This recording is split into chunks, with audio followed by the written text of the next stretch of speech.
This is the Ohio Farm Bureau podcast. Thank you for watching, listening, wherever you might be. I'm Ty Higgins. In the last 3 years, the power sports market, ATVs, UTVs, has seen a dramatic increase in growth. Data suggests that growth expected to increase substantially, projecting the $37 billion U.S. industry will almost double to $69 million in the next 10 years. And that's not just for off-road hobbyists. Joining us once again on the podcast, Laramie Sandquist. He's risk management leader for Nationwide Agribusiness. Laramie, always great to see you. Thanks a lot, Ty. Happy to be here. So I'm not a one-upper, but you've had that license plate there over your left shoulder for a couple of times now. But I got a hold of a Nate Eagle hat there I Very have on the nice. wall. So, I'm equaling you as far as the logo wear in the office here. I like that. I like that. I didn't even notice that. I know we've been talking here for a couple minutes. I didn't even notice that. So that's great you pointed that out. I love that hat. So let's talk about this. This is very exciting because you've got some really heavy hitters helping you with this initiative. But before we get into the ATV UTV safety aspect, how common have these machines become on Ohio farms and really across the U.S.?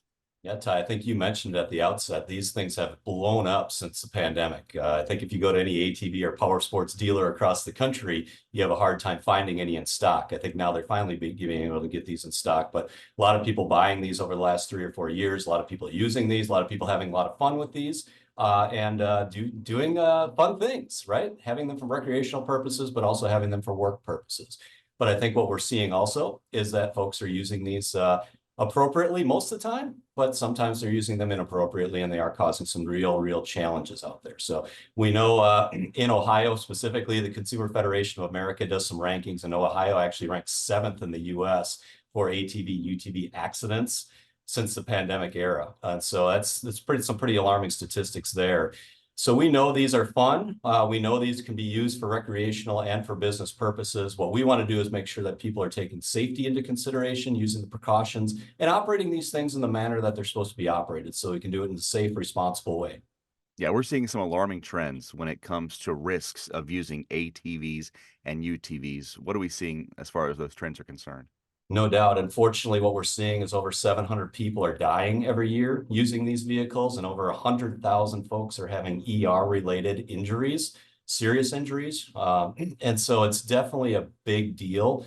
And unfortunately, when we look at these in 2023, we actually just looked at some recent statistics that in the first half of 2023, there were over 200 deaths, and 1 in 4 of those were actually children under the age of 16. So it's not just, it's just not just the adults that are using these, but we also have children using these, unfortunately. And when they're not using them appropriate, it is turning into some very tragic situations. Of course, one death is one too many, and Nationwide is so good with putting resources together for those risk management opportunities. So to help turn this trend around with ATVs and UTVs, you at Nationwide and your colleagues kicking off a new initiative with none other than Dale Jr. Tell us more about that. Yeah, absolutely. We've got Dale Earnhardt Jr. We've partnered with the ATV Safety Institute and the Recreation Off-Highway Vehicle Association. And we've launched this new initiative. We're calling it Champion Rider Safety. So the goal is obviously to get out there and inform folks. We're going around to a lot of different venues where right now, this time of year, kids are getting out of school. They're having last weeks of school. They're having a lot of events where we're able to get out and teach these kids the basics of ATV safety and really inform them as some of the hazards of working with these vehicles, but also some of the best practices that they should truly be thinking about when they get behind either the wheel of these or they're in the passenger seat of these. We are seeing children fly out of these, unfortunately. They're sitting in the passenger seat, they're not buckled up, or they're on a single vehicle, one that's designed for a single rider, and they're going 2 up on it, and they're falling off the back of these things. So making sure these kids truly understand, Ty, what the risks are on these vehicles that they're using.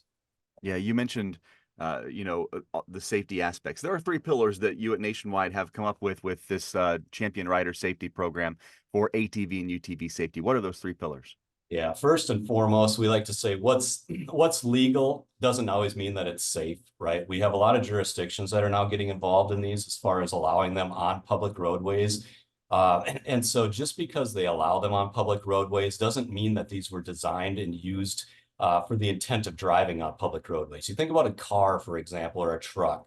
the standards that they're built for from a crash test standpoint, having seat belts, having airbags and all the safety equipment that's on there. You look at your traditional ATV and UTV, not a lot of times you have that. So just because it's legal doesn't always mean it's safe, number one. Always practice common sense when you're using these things. Safe operation, using the right equipment, and using them in a manner that you would use any other type of vehicle. So folks, when they get behind the wheel of an ATV, UTV, or the handlebars of an ATV, UTV, sometimes they think these things can do anything, right? They can go up the steepest of hills or the biggest drops that are possible. It's like, we're still seeing rollover incidents with these. They do have a better center of gravity than most of our pickups and vehicles, but they aren't, they aren't the do all end all, right? So you still have to use common sense. And then you want to make sure that you're matching the ATV, UTV for the task. So this gets into the rider themselves, but also gets into the usage method that you're using it for. So if you're using it on the farm ranch and you're using it for that purpose, you get an ATV that's useful for that purpose. If you're having, younger folks use that, make sure that it's designed for their size. They do make ATVs, UTVs for kids, and they can gradually move up. Obviously the horsepower is less, the safety equipment is more on those, and as they gradually graduate into the next level, they show that experience, they can move on from that standpoint. But making sure that the horsepower matches the user experience, right? So all those things coupled together will hopefully get folks thinking about every time they get behind the wheel of one of these things, how important it is to think safety. The Let's Champion Riders Safety Initiative has a lot of resources, Laramie, online. How can those listening or watching find out more? And I mentioned Dale Jr. being a part of this, one of the best drivers in the world. How does he work into this and some of the things that he's done for this initiative? Yeah, he was so excited to be a part of this. Obviously, driving is in his DNA, and making sure people are doing things safely is in his DNA. So first off, nationwide.com is the best place to get these resources. We have a specific place there, nationwide.com/ATV safety. So that has a variety of news articles and research papers and resources and things like that are available. But as you mentioned, we also partnered with Dale Jr. to put a lot of videos out there. We know our younger generation loves the YouTube type clips. So we've got quite a few different videos out there of Dale Jr. and also some younger kids riding these safely and championing those safe riding practices out there, so that as folks listen to it, they can see they're having some fun out there, but they can also see that they're doing it safely. Laramie Sandquist, risk management leader for Nationwide Agribusiness. Always great to see you. Thank you so much. Great being on board today, and looking forward to our next one. I hear we're going to do it in person. I'll see you in Columbus in a couple of weeks. Thanks a lot. Hi, I'm Craig Pullman from CAP Farms here in southeast Van Wert County. I always call it a small to mid-size family farm cash grain operation. I'm the one here full-time. I've got a neighbor hired part-time, and my dad's still around here, I would say 6 or 7 months of the year. Otherwise, he's down snowbirding in Florida. The health benefits plan through Ohio Farm Bureau, I've priced that several different times through the years. And just the last year, my wife and I made the decision to sign up for it. We were struggling to get quite the coverage we wanted exactly through her work, which is how we've been getting our health insurance for a few years, a handful of years here. And so we priced it again, and it was really priced competitively. Was actually the same price point as her work insurance, and that was with her getting a subsidy from her work side. So was really pleased to see that. Learn more about the Ohio Farm Bureau Health Benefits Plan at ofbhealthbenefitsplan.org. Who feeds your need for new ideas for your family's best farm future? Ohio Farm Bureau. We work with our members to shape ag policy that will positively impact our industry. Farm Bureau is advancing business solutions to give you a competitive advantage. We help you gather information to stay ahead of important topics and technologies. Plus, Ohio Farm Bureau creates opportunities for growth. Ohio Farm Bureau, feeding your need for new ideas. Welcome back to the Ohio Farm Bureau podcast. If you're a farmer, a baker, or an agriculture entrepreneur aiming to grow your business's bottom line by marketing your products, there's a new course offered by OSU Extension you want to find out more about. Emily Marison joins us. She is OSU Extension Educator, FCS, and Course Development Team Leader. Welcome to the podcast. I don't think you've been on here before, so it's good to have you. No, this is my first time. Thanks. It's awesome. So I mentioned this new course, and we have seen, and I know you'll talk about this a little bit, a boom in that local direct-to-consumer sales market. Tell us about this new Food Business Central online course. Give us kind of an overview now, and we'll talk about its necessity here in a bit. Yeah. So this is a self-paced course meant for food entrepreneurs of all kinds who are looking to start a food business, or maybe they have a small food business and they're looking to expand. We've had a fantastic team to put this together. The other teammates are Peggy Hall, who with OSU Extension is our ag law field specialist. Nicole Arnold is our field specialist in food safety, and Garth Ruff is our field specialist for beef cattle. So it's been a neat team. We don't always get to work together on things, so we came together to do this. It's because of a grant that we received through Extension Risk Management Education, which is through the USDA, and they award this money so that we can do programs that help farmers and ranchers to mitigate risk. So we're really pleased to be able to bring this to Ohio as part of that program. Every resource like this created by Extension is to solve a need. What were the needs in this case of developing this course? So Peggy Hall and I have been teaching together for over a decade now because we both just have this real fascination or love of food businesses. Peggy coming at it more from the regulation side and my background with food science. But we really saw that there was a need for a central part. So when we call this Food Business Central, it's one location where someone can learn about all the different aspects of having a food business. And the other need that we saw, we have done a lot of programming, like I mentioned, in person around the state. We've also had a webinar series, but none of these are at someone's own pace, right? So this was an opportunity for us to create something for a learner who maybe doesn't have time to come to a class, or it just doesn't work with their schedule, so they can make this work whenever they need to. You mentioned the self-paced aspect of it. How else is this course set up, and what are some of the more specific topics that are going to be covered throughout the course? So there are 10 modules in the course, and we set it up so that the first 5, we call it our core modules, and the last 5 are really more food specific. So with the core modules, everyone who takes the course goes through those first 5. And that's the big picture. Starting a food business, like what is your why? Why is it that you want to do this? And then kind of getting into the nuts and bolts of best practices with business startup, compliance, food safety. We look at marketing. So there's a lot of videos that are on there from our great video support team that we have at Ohio State. People will get to see Peggy and Nicole and Garth and me throughout the course. And then after those core videos are finished, participants, I call it like a choose your own adventure kind of a thing. You can decide what foods you want to learn more about. You can learn about one, you can learn about all of them if you're not really sure what direction you want to go.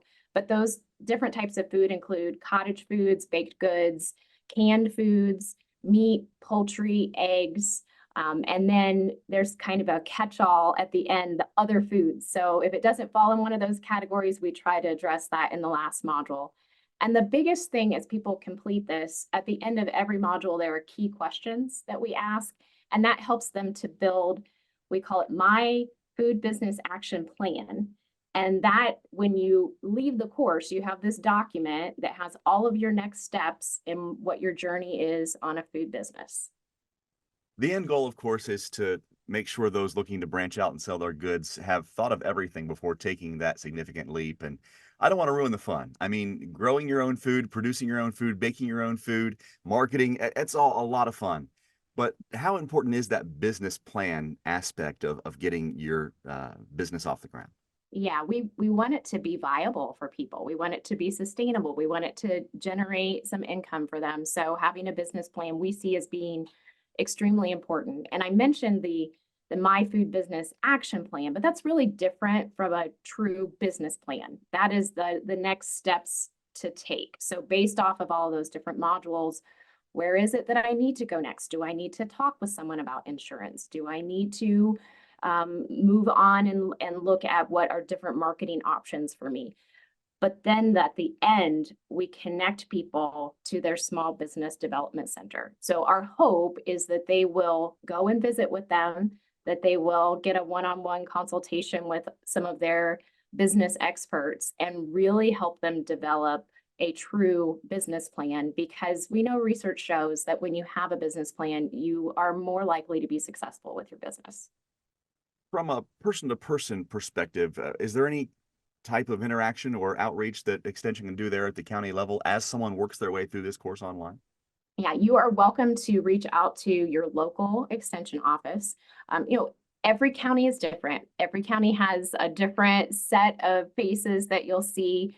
Most often, there will be an agriculture and natural resources educator there, or a family and consumer sciences educator like me, and they will be happy to talk with you more. Not everyone has a real background in food. And so it may be that they connect you with someone in a neighboring county. That is one thing that we work very closely together as educators, and talk often with one another and link different people to each other. So if someone's not able to help you at the local county level, they will definitely know who to reach out to in order to answer any questions that you have. What's the process for finding out more registration, and is there a cost to go along with it? So the cost for the course is $25, and we are very thankful that we can make it affordable for everyone because of the grant from Extension Risk Management Association. We have a Go link, so we're famous for that in Extension. That's kind of our easy way to find things without having a really long email or website address. So it's go.osu.edu/Food Business Central. So if you go to that, you'll be able to register for the course and learn more about it.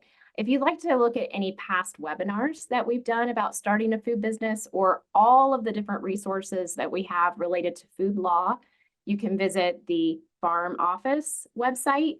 And so that's at farmoffice.osu.edu. And we have tons of resources on there for anyone who's interested in learning more about food businesses. And of course, we'll put all those links on the description of this podcast, wherever you might be watching or listening as well. Emily Marison, an extension educator with The Ohio State University. Appreciate your time. Thank you so much. Thanks so much, Ty.